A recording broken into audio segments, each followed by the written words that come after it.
Marco Zero, onde tudo começa. Muito bem, 10 horas e 7 minutos. Eu comecei o programa falando de tempo e temperatura. Se por um lado a chuva vem, nos agrada, refresca, mas também preocupa. Por quê? Água acumulada, calor, volta a chover, volta a secar. E isso faz com que aquele mosquitinho, safadinho, se prolifere com muito mais rapidez em nossa cidade, não é isso, Paulinho?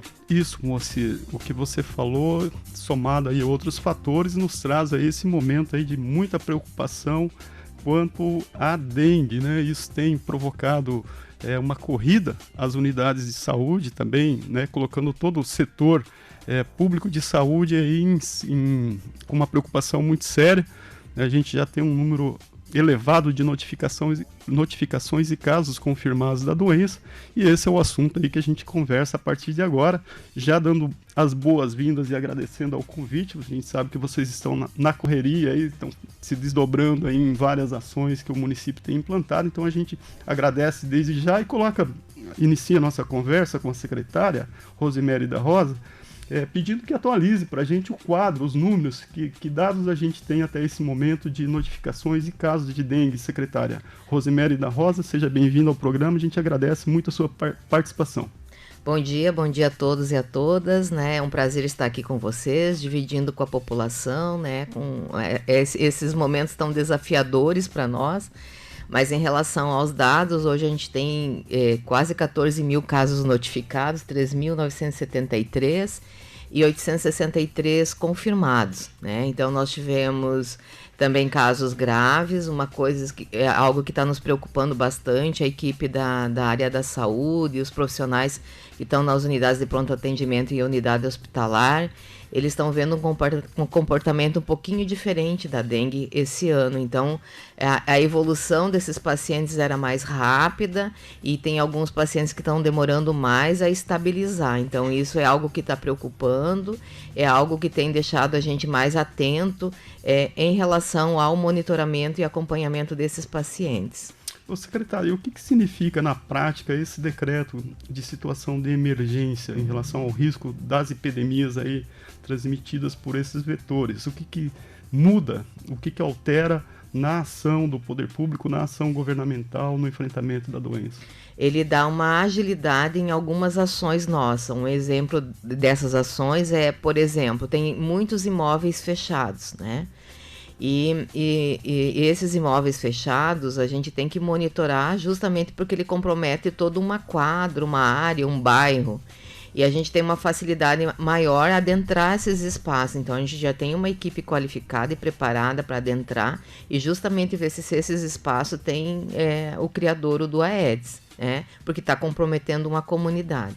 Também foi decretado ali no decreto um prazo para os proprietários de terreno, de imóveis, fazer a limpeza, né, fazer a poda, e aí também permite também a cobrança de valores, né, referentes a quem não cumpriu com essa determinação, porque a gente precisa ter uma agilidade também da população no sentido assim de impedir a proliferação do Aedes.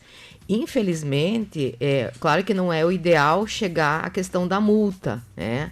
Mas hoje a população, infelizmente, muitas vezes a ação dela efetiva é quando vem uma punição, né?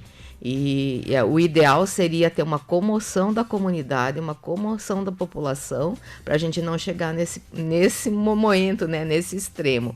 Mas, infelizmente, muitos vão pela dor, não pelo amor, né? Muito bem. A gente tem aqui também conosco a Renata Defante Lopes, que é supervisora técnica do CCZ. E quanto à distribuição territorial no município, quais são as regiões mais afetadas neste momento? Atualmente, bom dia a todos. Bom dia. Atualmente a região sul é uma região que tem preocupado muito, né, nós aqui como vigilância epidemiológica, só que não é concentrado somente na região sul. Então a região leste ela tem crescido também em número de casos e a região norte também. Então a gente está tratando essa situação como um problema para a cidade como um todo. Todo mundo precisa fazer a sua parte, independente do bairro da região que mora. Muito bem. Pamela, você é enfermeira da Vigilância Epidemiológica, a secretária conversou agora um pouco da mudança da situação do paciente. Como é que você poderia descrever para a gente pouco mais detalhadamente quais são essas mudanças, e principalmente em relação àqueles casos que evoluem rapidamente para casos graves da doença, né? Bom dia a todos. Bom dia. Isso que a secretária falou, realmente, nós fazemos, né, reuniões, né, com as equipes de serviços de saúde, equipe das UPAs, dos hospitais, das unidades básicas, e realmente esse ano, além do grande número, né, de casos que está ocorrendo, né, essa questão que é um período sazonal da doença, então, num período de 2 a 3 meses é onde tem esse pico, então esses casos eles não são diluídos durante todo o ano, então quando a gente fala, né, que a gente tem aí quase 14 mil, a gente tem que lembrar que isso começou, esse pico, né, ele começou ali em fevereiro, então é um período curto de tempo que muitas pessoas procuram essa assistência. E por isso a importância de estar bem organizado para poder conseguir, né, dar a melhor assistência para o paciente.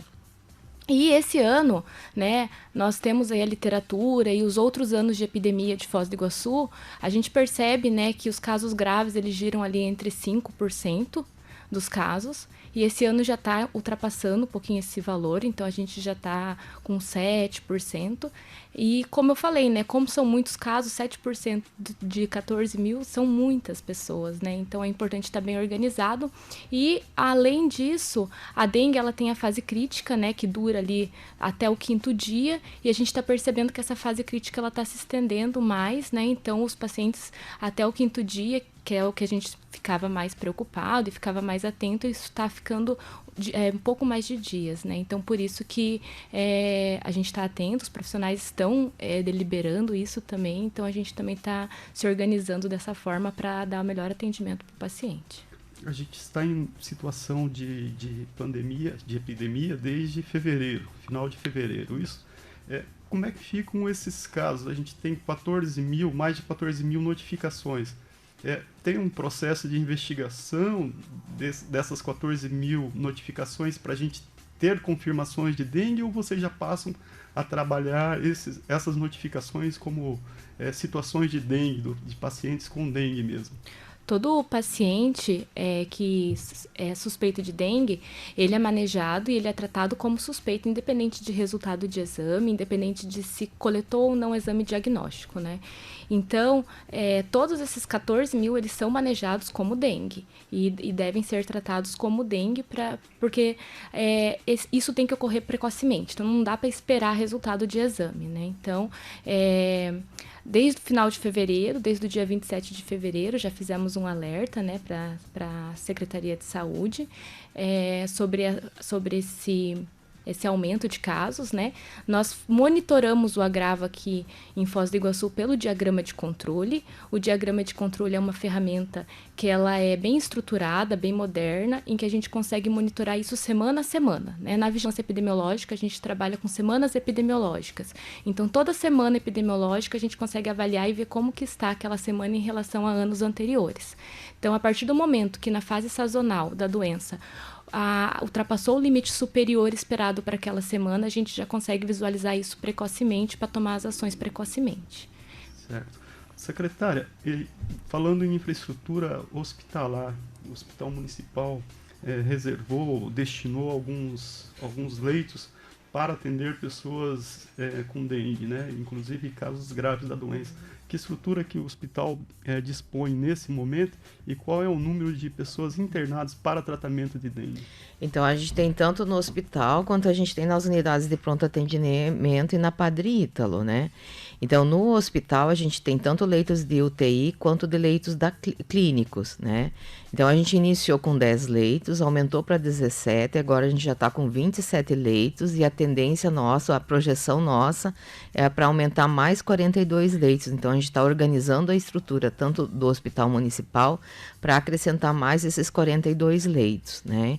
Então, e a gente também reorganizou a atendimento da unidade de pronto atendimento. Então, a UPA SAMEC, No primeiro momento, a gente estava monitorando os casos de dengue-B, então a gente organizou o fluxo, né?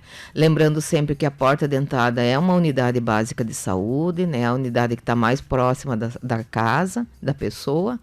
E daí a unidade de saúde tem uma equipe qualificada para fazer a classificação, se é um quadro mais leve ou é um quadro, eles vão monitorando a dengue também lá no território deles. Se é um caso que requer uma atenção maior, por exemplo, que a gente classifica como dengue B, aí a gente tem hoje a UPA-SAMEC, a gente criou no primeiro momento os leitos para hidratação, monitoramento, deslocou para lá um espaço de laboratório, então rapidamente já tem o resultado do hemograma para ver a questão da hemoconcentração, das plaquetas, que dá uma avaliação mais rápida para a equipe poder fazer esse manejamento da dengue. Aí, como teve uma pressão muito grande, a gente também, a partir de quinta-feira, a Padre Ítalo, a gente fez uma realocação do espaço, que foi lá onde que é o poliambulatório, que tem uma estrutura maior, colocou cadeiras também de hidratação e também a gente está organizando a estrutura de laboratório lá, para poder ter essa agilidade de resposta. Então, tem pacientes, por exemplo, de dengue B, que eles não precisam estar ficando na unidade. Às vezes eles recebem uma hidratação, a equipe avalia, ele pode ir para casa, mas ele tem que retornar no dia seguinte para a gente monitorar como que está essa pessoa, né? Então, isso a gente organizou. Então, a gente dividiu a cidade em 2 espaços. As pessoas que moram na região leste, que é a região do Morumbi, Jardim São Paulo, essa região. As pessoas que moram no centro e as pessoas que moram na região sul, que é a região do Porto Meira. A orientação é que procurem quem tem monitorar dengue B para Padre Ítalo, né?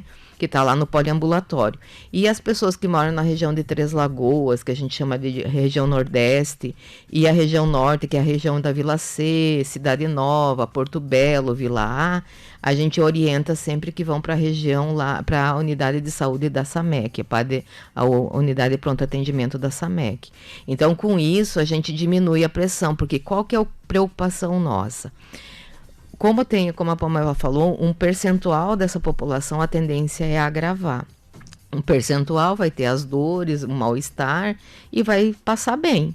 Então, a gente tem que ter um cuidado para não ter uma pressão tão grande nesses espaços onde que a gente elencou, né, para poder monitorar os casos que tendem a agravar. Então, o que a gente sempre pede para a população? Em primeiro momento, procura uma unidade de saúde, porque essa pressão de atendimento também dificulta o nosso trabalho.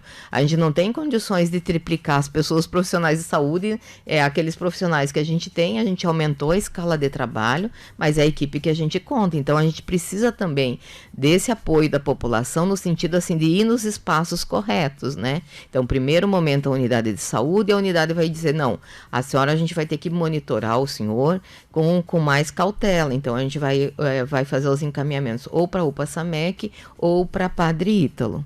Isso tem funcionado, secretária? A gente tem visto em todos os canais possíveis, meios de imprensa, redes sociais, mensagens que nos chegam diariamente de pessoas que reclamam de tempo, de espera, de que não teve o seu problema, né, com uma destinação, ou manda para a UPA devolve para o postinho. É que às vezes eles têm uma dificuldade de compreensão em que quadro que ele se enquadra, né? Então, assim, essa pressão que a rede pública está sofrendo, a rede privada também está sofrendo, né? Então, é uma pressão em todo o município. Porque Foz do Iguaçu, por ser fronteira, a gente não tem atendido só a população de Foz do Iguaçu. A gente também tem atendido tanto brasileiros que moram no Paraguai, como também estrangeiros, né? Então, os nossos equipamentos também têm sentido uma pressão também de população não residente de Foz. Mas, assim, em relação aos atendimentos, tem uma cultura, infelizmente, a gente tem uma cultura em Foz do Iguaçu de procurar primeiro o pronto atendimento. E a gente tem hoje várias equipes, hoje a gente tem 80 equipes Estratégia da Família distribuídas em Foz do Iguaçu. A gente nunca teve tantas equipes da Estratégia Saúde da Família, são profissionais qualificados, eles recebem treinamentos, a Pamela lá, o pessoal da vigilância está desde o ano passado proporcionando, sensibilizando, treinando essas equipes.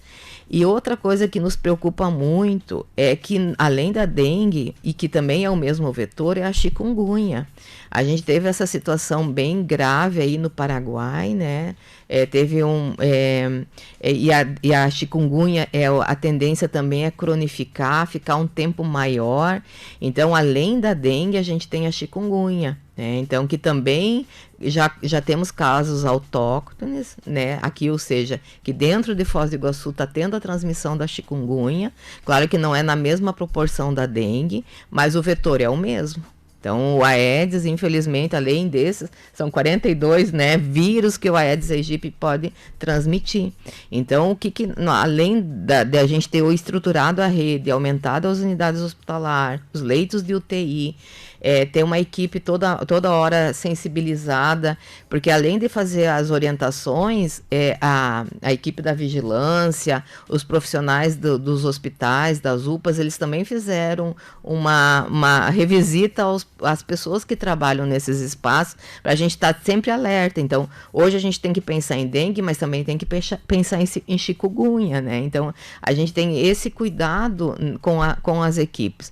Por isso que é fundamental que tenha essa parceria, essa compreensão da população, que a primeira porta de entrada é a unidade básica de saúde, né? Claro que eu passei mal final de semana, à noite, aí sim seria essas unidades de pronto atendimento, mas que durante a semana a gente procura as unidades de saúde. O próprio prefeito Chico Brasileiro se manifestou em uma entrevista falando desse componente, né, da cidade ser uma cidade de fronteira, o que torna mais complexo todo esse enfrentamento. Eu lhe pergunto, como é que está a relação institucional da prefeitura com as prefeituras da região aqui, notadamente Cidade Leste, né, mas também Porto Iguaçu, em ações conjuntas, tanto de enfrentamento à doença, de prevenção, mas também como de colocar na mesa esse trânsito de pacientes aí da fronteira, né, que acaba desaguando aqui nas nossas unidades de saúde. Isso tem sido tratado e que ações práticas já foram tomadas em relação a isso, secretário? Então, a gente tem um grupo de trabalho, né, que até junto a Itaipu, que é o GT Saúde, que a gente se reúne mensalmente com os 3 países, né? Ali são discutidas várias situações que até tem ações conjuntas que foi, por exemplo, o CCZ fez ações em conjunto com o Paraguai, as equipes também vieram para cá, então tem ações conjuntas, só que a gente também tem uma questão hoje de território, né, de legislação de cada país. Então toda ação que Foz tem, hoje a gente também tem uma diretoria de relações internacionais que faz uma interlocução bem rápida com os países, com a região local, que é bem importante essa parceria, mas infelizmente a gente ainda depende de legislações dos 3 países, né?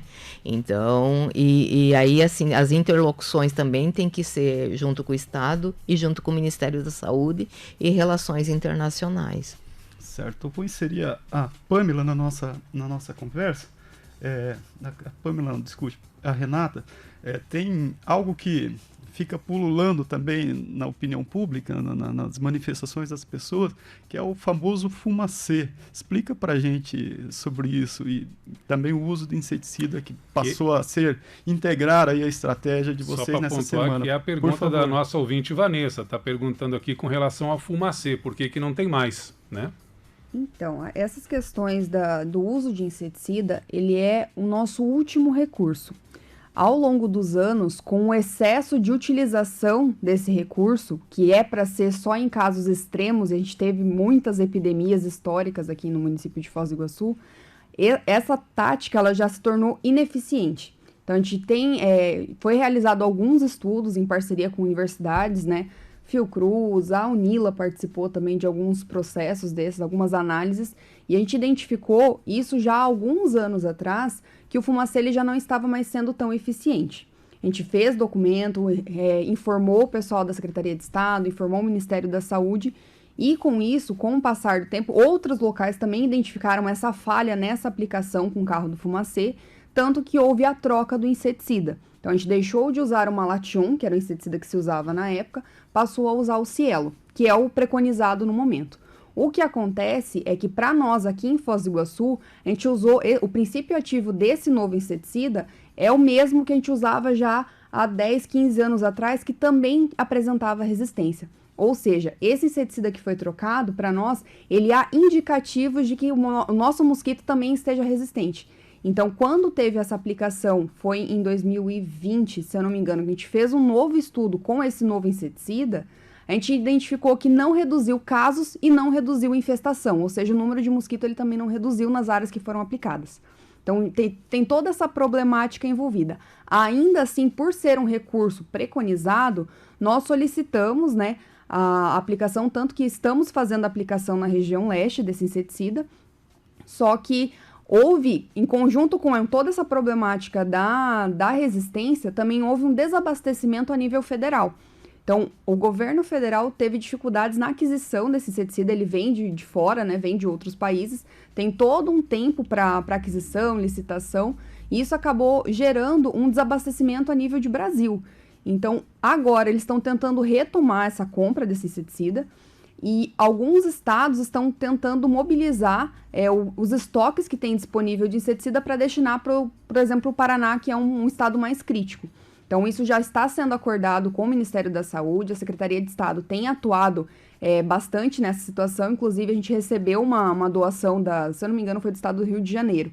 Eles destinaram uma certa quantidade de inseticida e isso está sendo distribuído para o estado e do estado vai para os regionais de saúde e chega para o município de Foz.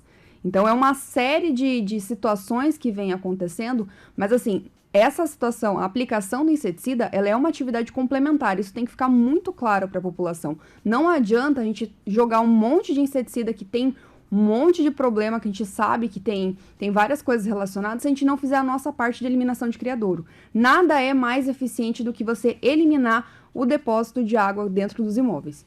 Prevenção. Exatamente, essa é a chave. Muito bem. Pamela, vocês da Vigilância Epidemiológica têm um diagnóstico, acompanham os números de atestados médicos emitidos, assim, como isso deságua lá no mercado de trabalho, né? Quantos profissionais se afastam temporariamente de suas funções aí por conta da dengue, também estudantes, né? A gente vê muitos relatos e até reclamações de professores que às vezes o aluno, o pai ou acha que a doença já está superada, o sintoma não é tão presente quanto a criança sente e acaba enviando o filho, a filha para a escola, né? E aí a criança está lá sentindo dor, está com todos os sintomas ali, é a escola que acaba tendo que fazer uma intervenção, né? Vocês têm em números isso, a dimensão desse momento que a gente está vivendo quanto à dengue, incidindo sobre a ausência na escola, a frequência na escola, no mercado de trabalho? Então, na verdade, nós da vigilância, nós monitoramos a notificação, né? Então, é quando aquele paciente ele adentra um dos serviços, né? Não importa se é serviço público ou serviço privado, todos devem notificar, porque a dengue, tanto a dengue como a chikungunya, são doenças de notificação compulsória.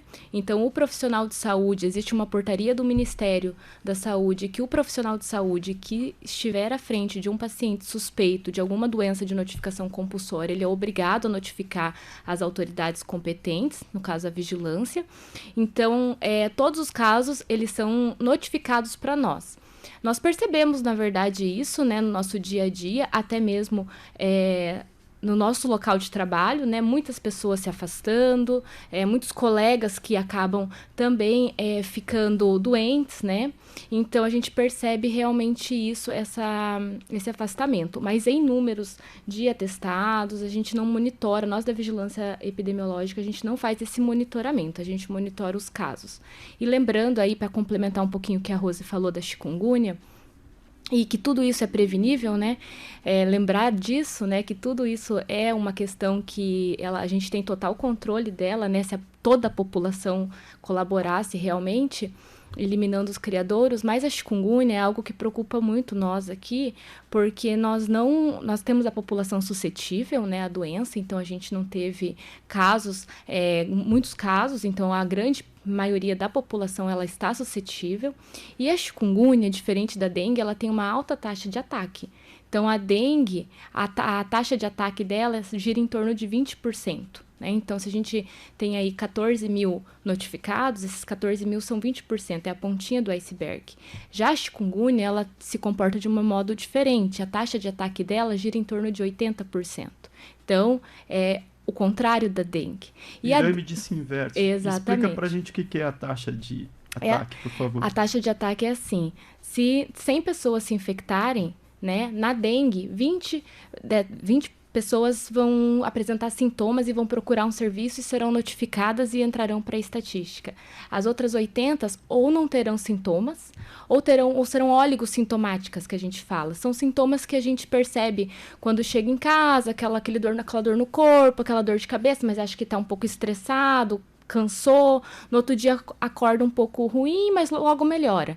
Então, não procura atendimento. Quantos, né? Quem nunca aconteceu isso? Então, a gente fala que a maior parte das pessoas que se infectam, a dengue se comporta dessa maneira. E a chikungunya não, ela é o contrário. Então, 80 pessoas das 100, elas vão apresentar sintomas que vão procurar atendimento. Né? E a chikungunya a dengue ela é autolimitada. Então, a maioria dos casos também, elas são do grupo A, do grupo B, e ela vai redimir ali os sintomas em 7 dias, né? Alguns, como, né, a secretária falou, né, acabam ficando grave, acabam estendendo um pouco mais, mas em 7 dias, a princípio, melhorou. E a chikungunya, ela já tem as fases. Então, ela pode cronificar, né? 50% dos casos, e ela tem a fase aguda, que já são 14 dias, não são mais 7, como da dengue. Tem a fase pós-aguda, que pode durar de 14 dias até 3 meses, que são muitas dores, né, principalmente dores nas articulações. E ela pode cronificar se essas dores permanecer após 3 meses, há anos, né? Então, é uma preocupação importante, principalmente pensando nisso que você falou, né, laboral, né, da produtividade da população. Então, realmente, a gente precisa aí se conscientizar o quanto antes e realmente eliminar o criadouro aí, porque o Aedes tá aí mesmo e ele tá conseguindo vencer a guerra. Então, a gente não pode deixar isso acontecer, né? A gente precisa eliminar ele. Ô, secretária, ontem a gente recebeu uma reclamação de um usuário, um ouvinte aqui da rádio, também leitor do portal H2Foz, de que o sistema das UPAs teria caído às 7 da manhã e lá já depois do meio-dia ainda não havia retornado e as pessoas estariam esperando essa volta. Na quinta, né, que aconteceu isso. Na quinta. Na quinta-feira de manhã. Isso, a gente recebeu a reclamação ontem. Isso já havia acontecido também ali no final da semana passada, no início dessa semana. Parece que já é recorrente esse problema. O que está acontecendo com o sistema? Não, assim, não é o sistema, é que teve um problema que a gente tem um sistema que é o RP Saúde e tem o sistema da questão da internet, né? E ele foi um sistema que ele acabou na quinta-feira pela manhã, depois já foi restabelecido. E nós tivemos também que foi uma queda ali no sistema, foi no sábado de manhã, na questão do laboratório. Foi essas duas situações que a gente teve essa semana. Mas prontamente a equipe da TI, né, da Secretaria de Tecnologia, ela já se encaminhou para poder... E teve uma situação deles, que foi um cabo rompido que não foi interno nosso. O cabo rompido foi fora, né? Até eles verificarem aonde que ocorreu a danificação, daí, tanto que a provedora, né, da internet, ela foi junto com a equipe da TI, eles identificaram, né, esse problema e já restabeleceram. Então, às vezes, o problema da internet não foi interno nosso ali. E ele também teve essa queda ali do nosso sistema de informação, mas daí a equipe, pronto, é uma equipe que atua rapidamente, né, para resolver o problema. Certo.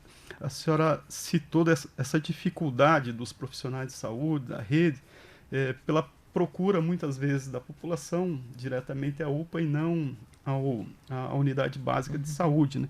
E os pacientes relatam o inverso, né? De que vão à UPA e não tem o seu diagnóstico aí, indicado e aí acaba indo para lá, voltando para cá.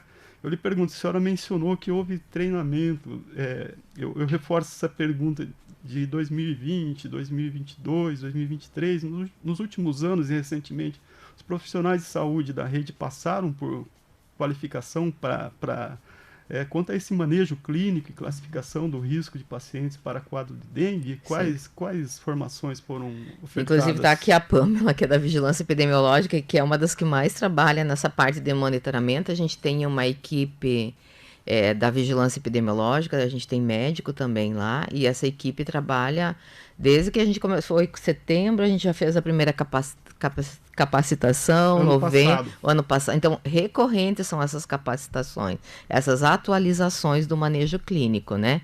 Porque, assim, infelizmente, a gente também tem uma rotatividade de profissionais nos espaços, por isso que tem que ser permanente. Além da atualização em loco que foi feita, nesses espaços, a gente também teve profissionais médicos, teve o Kleber, que veio da OPAS, né? Teve uma mobilização grande de profissionais que trabalhou. O Kleber trabalhou mais a questão da chikungunya, que é algo recente nosso.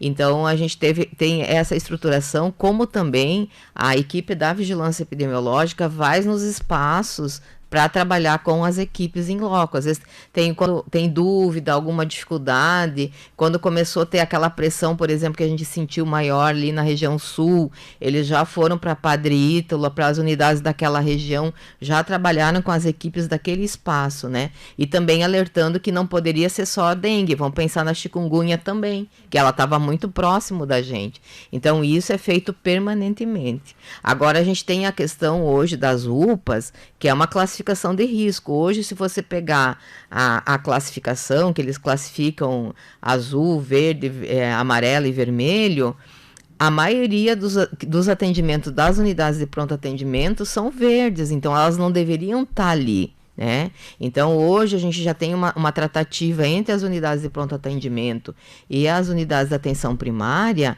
para poder fazer, olha, você tem que ir no teu território, mais próximo da sua casa, e tá tendo uma conversa entre as equipes das unidades de pronto atendimento com a rede de atenção primária. Secretária, o assunto de saúde sempre rende. Nós temos aqui alguns ouvintes contestando, e principalmente não é só a dengue, não é só a chikungunya, tem outros casos que a UPA atende. Não seria o caso, diz a nossa ouvinte, de separar um local só para atendimento da dengue? É que a gente não teria toda essa estrutura hoje, porque a gente começa a concentrar os atendimentos. Hoje, a gente tem as 29 unidades básicas de saúde, a gente tem a Padre Ítalo, que é uma unidade de 24 horas, e a gente tem as duas unidades de ponto de atendimento, que é a Walter e a SAMEC, né? Hoje, em termos de monitoramento da dengue B, a gente tem a Padre Ítalo, que está agora alocada lá no poliambulatório, e a gente tem a SAMEC. A Walter, a gente tem mais olhar para as crianças, né? Porque a gente também tem uma dificuldade, por exemplo, de fechar uma escala de pediatra. A gente tem poucos profissionais, não só em Foz do Iguaçu, no Brasil todo, né? Então, a gente tem deixado a UPA Walter com mais olhar para a criança, né? E a parte da clínica também, mas eles procuram todos esses espaços, né? Não tem hoje como a gente concentrar em um único espaço. Pelo contrário, né? Na verdade, a nossa orientação, né, isso que a secretária falou, é diluir, né, essas pessoas em todas as unidades básicas de saúde, né? Nós temos uma UPA e uma estrutura do Padre Ítalo, enquanto que a gente tem 29 unidades, né?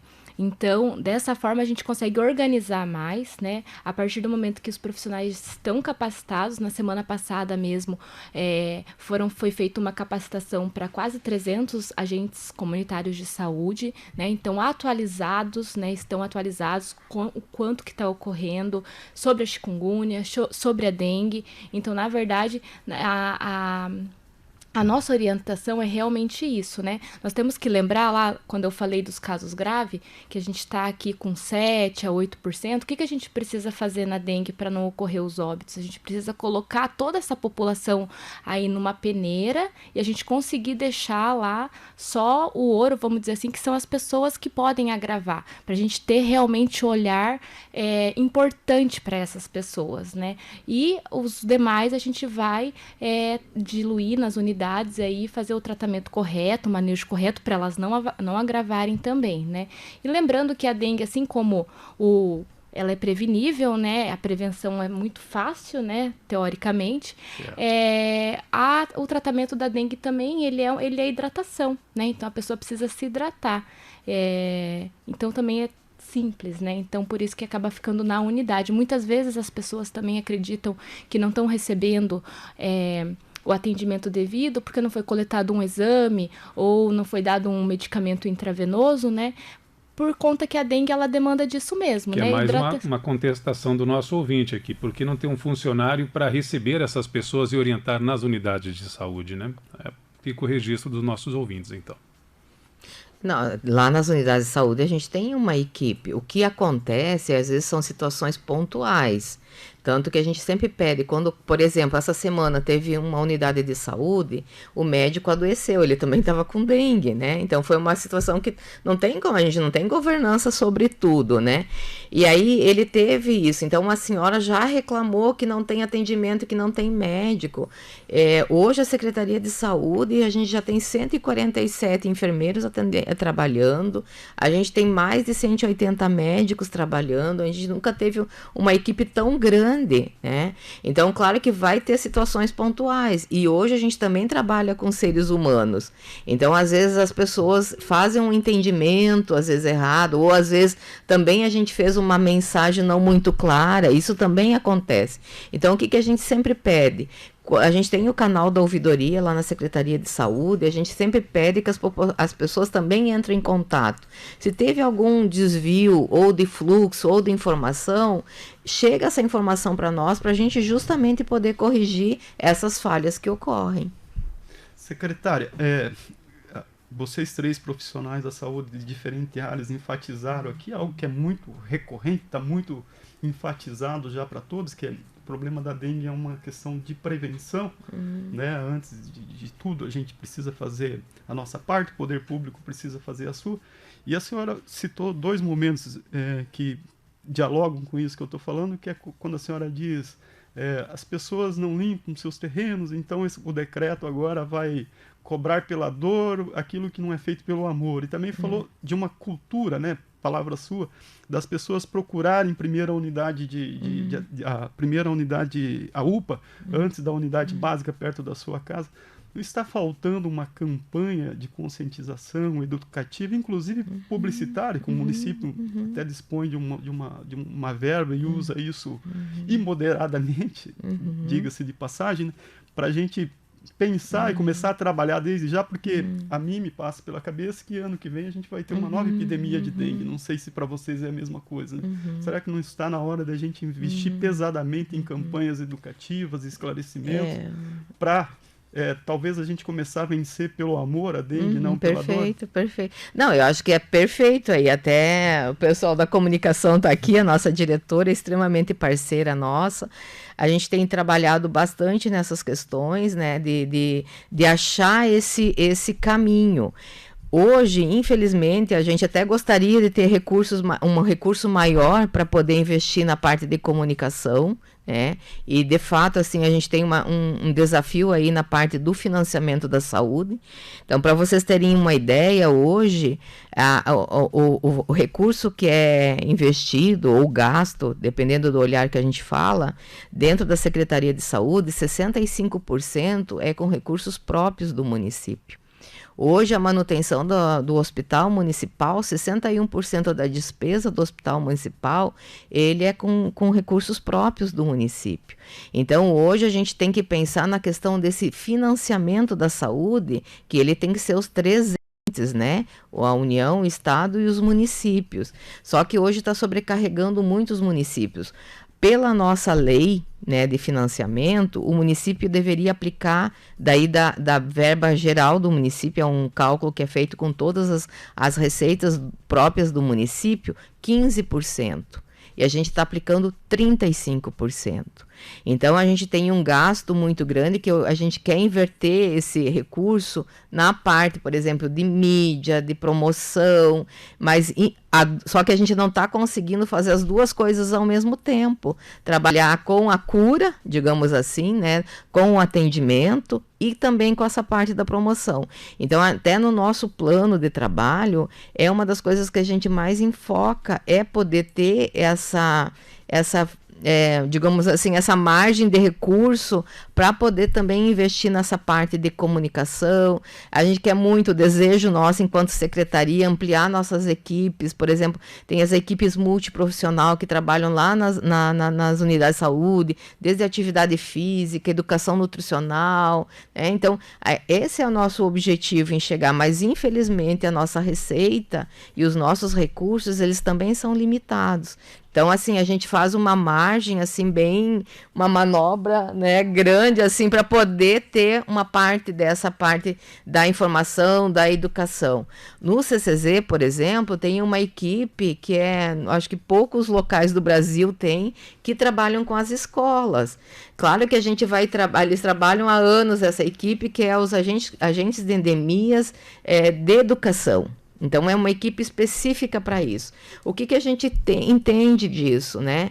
Que lá, claro que é um trabalho ainda meio formiguinha, mas o que a gente consegue verificar? Que aí no trânsito também a gente vê que as crianças estão muitas vezes dando lição para nós adultos, né? Medidas de segurança, e na dengue também. Então, claro que às vezes a gente vai ter um resultado a médio e longo prazo, né? Mas a gente tem feito algumas ações sim na parte de educação, na parte de sensibilização. Só que o que eu entendo também, que dentro de uma sociedade que a gente também vive, né, desde questão cultural, desde a parte de educação, a gente tem que ampliar esses acessos, né?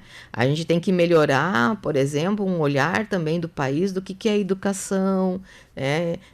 Disseminar essas informações, a gente diminuir, por exemplo, hoje a gente tem clareza, tem dados que comprovam que quanto melhor a educação, a formação de uma mulher, melhor é a condição de saúde da família, entendeu? Então, eu estou falando assim que tem indicadores comprovando isso. Então, além da saúde, a saúde tem que trabalhar com todos os entes. E isso é uma questão de sociedade, é uma questão de valores. O que a nossa sociedade quer? Né? Então, a hora que a gente também tem as decisões políticas, as decisões de comunidades, essas informações também têm que ser pautadas, né? E melhorando esse conjunto, melhorando as condições de vida da população, a gente entende que esses indicadores também vão melhorar. Porque quando a gente encontra sociedades mais igualitárias, com uma relação melhor, esses problemas de saúde também minimizam, né? Então, é isso que é um contexto que a gente tem que avançar como um todo, né? Enquanto sociedade, enquanto comunidade, enquanto indivíduo, enquanto profissionais de saúde, e melhorar, sim, esse vínculo, esse viés da comunicação, sem sombra de dúvida. Você tem toda a razão. Pois não. Fica à vontade. Só complementando um pouquinho o que a Rose já colocou aqui, essa questão nós temos uma equipe dentro do CCZ de mobilização, educação e comunicação, né, uma equipe específica para trabalhar com educação, e nós trabalhamos com todas as crianças do município. Além da parte das escolas municipais, a gente também atua com os ICMEIs e também está atuando nos colégios estaduais. Então, toda a rede de educação, nós já estamos trabalhando, a gente tem fortalecido, né, esse vínculo entre a Secretaria de Saúde e a Secretaria de Educação. Então, isso tem acontecido, né? Mas a gente sabe que trabalhar com educação, a gente vai colher esses frutos daqui a 30 anos. Então, isso são vários estudos que falam, você trabalha agora para colher daqui a 30 anos. Só que a gente já está se preparando para isso, já está trabalhando com as nossas crianças, como a Rose colocou ali. As crianças, elas têm puxado muito a orelha dos pais, né? Então, é uma forma da gente tentar melhorar a condição ali do município, e a criança sempre chamando a atenção, não joga lixo aqui, olha, pode juntar água. Então, são pequenas ações que fazem toda a diferença. Mas, além disso, a gente já tem trabalhado muito, por exemplo, com o uso de carros de som, para avisar a população, ó, se você está trabalhando aqui na sua região, então cuida, faça a sua parte. Além dessa parceria muito grande com o setor de comunicação mesmo. Inclusive, na segunda-feira nós vamos iniciar uma nova campanha, mas a gente já tem soltado vários materiais, principalmente na página da prefeitura. Hoje em dia é muito fácil, o acesso é muito fácil às redes sociais, Instagram, Facebook e tudo mais. Então, a gente tem soltado orientações ali para chamar a atenção da população. Então, no carro de som, numa matéria, em algo que vê ali no Instagram, no seu dia a dia, mensagem de WhatsApp. isso circula bastante e é mais uma forma de comunicar a população do que está acontecendo e o que precisa ser feito. Então isso a gente tem trabalhado dentro das nossas limitações, né? Certo. Quando a gente fala de comunicação, a gente não imagina um outdoor colocado na esquina e isso vai resolver o problema, né? A gente fala em diálogo, nessa construção, nessa mobilização da comunidade, de parceria com universidades, com clubes de serviço, com associações comunitárias, né? Eu acho que esse é um movimento que precisa acontecer e, claro, bem colocado pela senhora aí, passa por outros indicadores, né?